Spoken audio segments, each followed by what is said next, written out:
Meanwhile, in Africa. As we arrived at Chipoti community in the Copperbelt of Zambia, it was pouring cats and dogs with rain. Real African thunderstorm rain, causing little rivers eating the soil right in front of your eyes. But this rain didn't stop people from arriving. And soon we were singing and praying and sharing stories of encouragement. After a simple lunch of shiba and cabbage, we went on holy home visits. Kennedy went with me and blessings. He and his wife are caring for orphans, and when they learned what we were doing, they joined us as care workers, as if their burden wasn't big enough already. Kennedy told us about the family that we would visit as we walked in soft rain towards the home. It was a home of miracle. His young mum, Tawonga, and his granny, Funny. Tawonga had serious epileptic attacks every day, and in fact she wasn't fit to care for her 1-year-old son. Kennedy told us that Miracle was his name because he was born in a pit latrine. He literally fell into the toilet as his mum had an attack one night. Funny, the granny dug the toilet open in the middle of the night. She jumped in and she rescued her grandson. When we arrived at the home, Tawonga wasn't there, but the grandmother, Funny, was with Miracle, and I could immediately see that she was not well at all. In fact, she had malaria for a few days already. There was no medication in that village, something very common during the height of malaria season.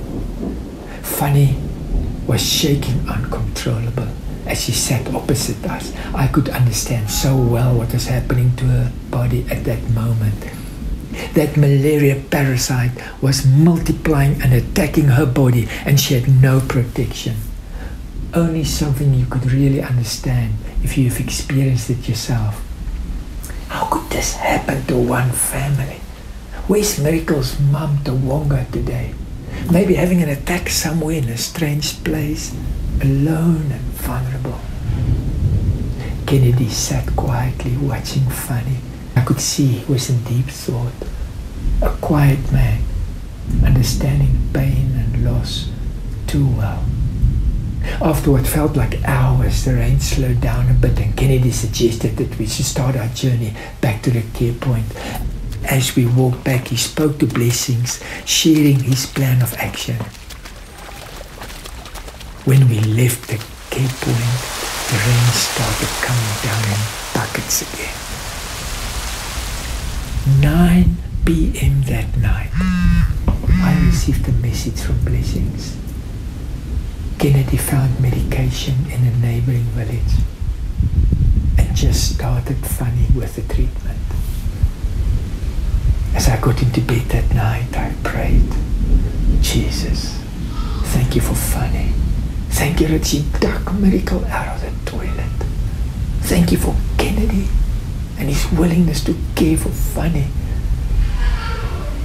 Right through the next day, I constantly caught myself wishing I could be in that hut again with Funny and Miracle and Kennedy.